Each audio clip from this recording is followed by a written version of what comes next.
नमस्कार दोस्तों, मेरा नाम है डॉक्टर मनन गुप्ता। मैं हूँ एक लैप्रोस्कोपिक सर्जन और आईवीएफ स्पेशलिस्ट। आज हम बात करेंगे उन महत्वपूर्ण टिप्स की जिसकी वजह से नॉर्मल डिलीवरी के चांसेस बढ़ जाते हैं और सिजेरियन सेक्शन के चांसेस कम हो जाते हैं। तो सबसे पहले आपके मन में एक सवाल आएगा कि नॉर्मल डिलीवरी के फायदे क्या है। नॉर्मल डिलीवरी में कोई भी इंजेक्शन, दवाई, ड्रग नहीं दिया जाता जिससे कि बॉडी में साइड इफेक्ट्स नहीं होते। कोई कट, चीरा, स्कार या स्टिच नहीं लगता जिसकी वजह से फ्यूचर में इन्फेक्शन के या कॉम्प्लिकेशन के चांसेस नहीं होते। नॉर्मल डिलीवरी एक भगवान का बनाया हुआ नेचुरल तरीका है जिसमें बच्चा नीचे के रास्ते बाहर आ जाता है। आजकल सिजेरियन सेक्शन की जो प्रैक्टिस है वो बहुत ज़्यादा रैम्पेंट है। अमूमन तौर पे हॉस्पिटल्स में सिजेरियन सेक्शन का रेट 80 to 90% होता है, जबकि होना चाहिए 15 से 20%। तो ऐसी क्या चीज़ें हैं जो एक मदर, एक्सपेक्टिंग मदर करे जिससे कि सिजेरियन सेक्शन के रेट कम हो जाए और नॉर्मल डिलीवरी के चांसेस बढ़ जाए। तो इसमें सबसे पहला पॉइंट आता है मैटरनल स्ट्रेस या फिर स्ट्रेस रिलीफ की जो प्रक्रिया है वो करनी चाहिए मदर्स को, जिससे कि बॉडी रिलैक्स्ड रहे। अब स्ट्रेस कैसे कम करा जाए? स्ट्रेस कम करने के लिए उन लोगों के साथ ज़्यादा टाइम स्पेंड करिए जो कि पॉजिटिव सोचते हैं, आपको हेल्प करते हैं, आपको सपोर्ट करते हैं। नेगेटिव सिचुएशंस या क्रिटिकल लोगों से प्रेगनेंसी के टाइम पे दूर रहना है। जो हार्मोन रिलीज होते हैं स्ट्रेस के टाइम पे वो बेबी को की ग्रोथ को और बेबी के नीचे आने की प्रोसेस को ढंग से सपोर्ट नहीं करते हैं। दूसरा पॉइंट आता है हेल्दी खाना और ईटिंग हेल्दी। अब ईटिंग हेल्दी इसलिए इम्पोर्टेंट है क्योंकि हेल्दी खाएंगे तो बच्चे की ग्रोथ होगी, बच्चे की ग्रोथ होगी तो बच्चे की नॉर्मल डिलीवरी के चांसेस बढ़ जाएंगे। बट ये ध्यान रखिए कि ओवर ईटिंग नहीं करनी, शुगर का इंटेक कंट्रोल में रखना है, जो एरिएटेड ड्रिंक्स या सोडाज हैं उनका इंटेक कंट्रोल में रखना है, स्पाइसी और ऑयली फूड का इंटेक भी कंट्रोल में रखना है। ये एक मिथ है कि आप 1 से 2 हो गए हैं तो आपको ओवर ईटिंग करनी है। तीसरा पॉइंट आता है स्टे हाइड्रेटेड।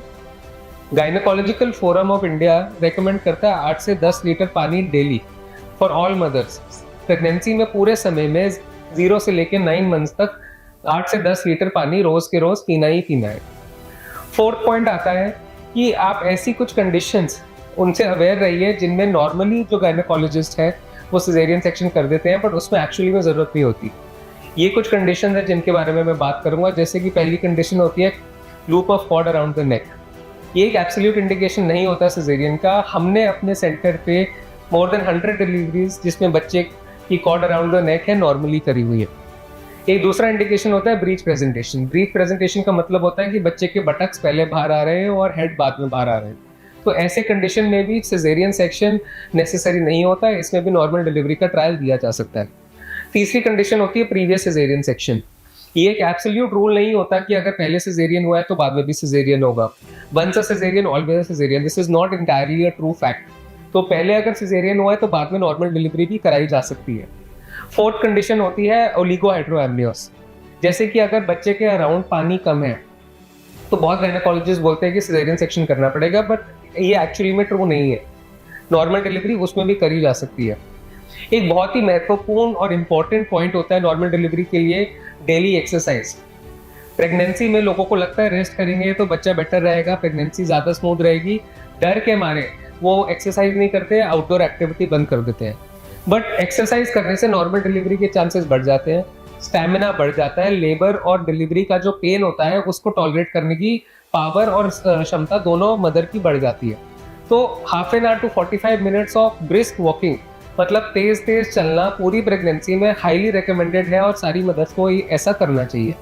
अब एक इंपॉर्टेंट पॉइंट है जिसके बारे में मैं बात करना चाहूँगा, वो है कि मदर को नॉर्मल डिलीवरी करने के लिए मोटिवेटेड रहना पड़ता है। नॉर्मल डिलीवरी में जो लेबर का प्रोसेस होता है नॉर्मली 24 से 48 घंटे तक लास्ट करता है। 24 घंटे जिसमें मदर को पेन भी हो रहा है, बच्चे की दिल की धड़कन भी चेक हो रही है, गायनेकोलॉजिस्ट को भी देखना पड़ रहा है, पेशेंट भर्ती भी है हॉस्पिटल में। उसमें जो मदर की विल पावर होती है कि नहीं कुछ भी हो जाए मैं नॉर्मल डिलीवरी ही कराऊंगी, जब तक कि बच्चे को जान का खतरा नहीं है या मदर को जान का खतरा नहीं है तब तक नॉर्मल डिलीवरी ट्राई करूंगी। ये एक अंदर से मोटिवेशन बहुत इंपॉर्टेंट है। हमारे हॉस्पिटल में बहुत पेशेंट्स आते हैं जो कि 2-3 घंटे पेन टॉलरेट करने के बाद कहते हैं कि हमारा सिजेरियन सेक्शन कर दो, हमसे पेन टॉलरेट नहीं हो रहा। तो आज के ज़माने में एपिड्यूरल एनेस्थीसिया भी दे सकते हैं जिसमें रीढ़ की हड्डी में सुई लगा के पेन रिलीफ दिया जा सकता है। इससे लेबर भी प्रोग्रेस करेगी और पेन भी नहीं होगा। तो ये एक बहुत इंपॉर्टेंट फैक्टर हो जाता है सिजेरियन रेट कम करने का। एलांटेस हॉस्पिटल में हमारी मंथली मीटिंग होती है जिसमें जितने भी डिलीवरीज होती है हम एनालाइज करते हैं कौन सा ऐसा डिलीवरी थी जिसमें हम सिजेरियन ना करके नॉर्मल डिलीवरी ट्राई कर सकते थे। नॉर्मल डिलीवरी हर एक बेबी के लिए बेटर है। बेबी के लिए नॉर्मल डिलीवरी बेटर क्यों है? क्योंकि एक हार्मोन होता है प्रोलैक्टिन। उस प्रोलैक्टिन के रिलीज से जो मदर होती है वो लैक्टेट जल्दी करती है, दूध का प्रोडक्शन उसका जल्दी होता है और इसकी वजह से वो बेबी को दूध जल्दी दे पाती है। और अगर ऑपरेशन होता है तो यही मिल्क प्रोडक्शन में टाइम लगता है। रिकवरी मदर की बहुत जल्दी होती है नॉर्मल डिलीवरी में। कोई चीरा नहीं है, कोई स्कार नहीं है, ब्लीडिंग कम है, इन्फेक्शन के चांसेस कम है, सब कुछ नेचुरली हुआ है। तो मेरा आपसे एक ही मैसेज होगा इस वीडियो के एंड में कि अपने प्रेग्नेंट पेशेंट्स को नॉर्मल डिलीवरी के लिए मोटिवेट करिए। अगर आप प्रेग्नेंट हैं तो नॉर्मल डिलीवरी के लिए ट्राई करिए और नॉर्मल डिलीवरी से रिलेटेड, सिजेरियन से रिलेटेड अधिक जानकारी के लिए कॉन्टैक्ट करिए एलांटिस हेल्थ केयर।